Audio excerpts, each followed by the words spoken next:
Meus amigos, apesar da Bíblia dar a receita para adquirir fé, há pessoas que acreditam que também podem adquirir de modo diferente. Pastor, ora muito por mim. Pastor, faz o seguinte, me ensina a ter fé.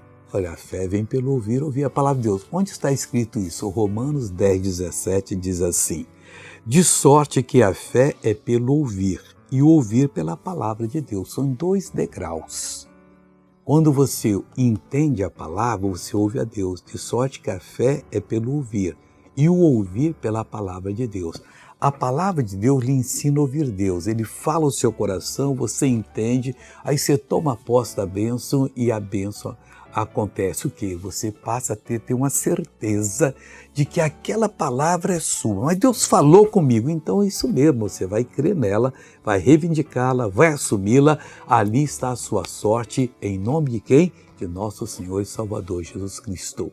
Veja uma pessoa que foi abençoada pela fé. Um tombo que eu levei agora esses tempos, faz 2 anos agora, e deu uma distensão muito grande. Como é que você estava andando? Assim. Eu estava andando assim, pastor, me segurando, travada, daqui para baixo. Anda normal agora em nome de Jesus. Não tem mais nada, essa aí pode até correr lá no Jardim Botânico amanhã. Senti mais firmeza nas minhas pernas, assim, andando e correndo até.